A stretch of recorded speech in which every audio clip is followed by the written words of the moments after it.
So ఈ back pain అనేది early young ఏజ్లోని ఉమెన్లో మనకి కనిపిస్తుందా, లేకపోతే పోస్ట్ ప్రెగ్నెన్సీ తర్వాతే ఎక్కువగా కనిపిస్తూ ఉంటుందా మీ దగ్గరకు వచ్చినటువంటి కేసెస్ని బట్టి? See, like you said, females లో any kind of chronic pain కి ఇన్సిడెన్స్ ఎక్కువ ఉంది.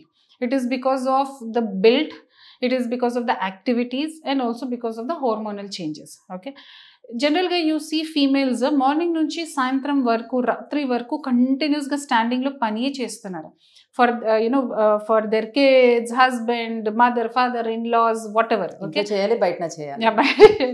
So there continuous in activity and then exercise. జనరల్గా ఇండియన్ సినారియోలో ఫీమేల్స్లో ఎక్సర్సైజ్కి హ్యాబిట్ లేదు. ఓకే, తర్వాత ఫుడ్ కూడా ఇప్పుడు ఫ్యాన్సీ ఫుడ్స్ ఉంది, but calcium rich food and protein rich ఫుడ్కి హ్యాబిట్ లేదు. సో పోస్ట్ ప్రెగ్నెన్సీ అంటేనే మనకి ఎర్లీ ఏజ్ గ్రూప్లో మనకి కనిపిస్తుంది కాబట్టి, సో ఈ టైంలో వాళ్ళు పిఆర్పి తీసుకుంటే ఎంతవరకు మేనేజ్ చేసుకోగలుగుతారు, ఎన్ని ఇయర్స్ వరకు అని?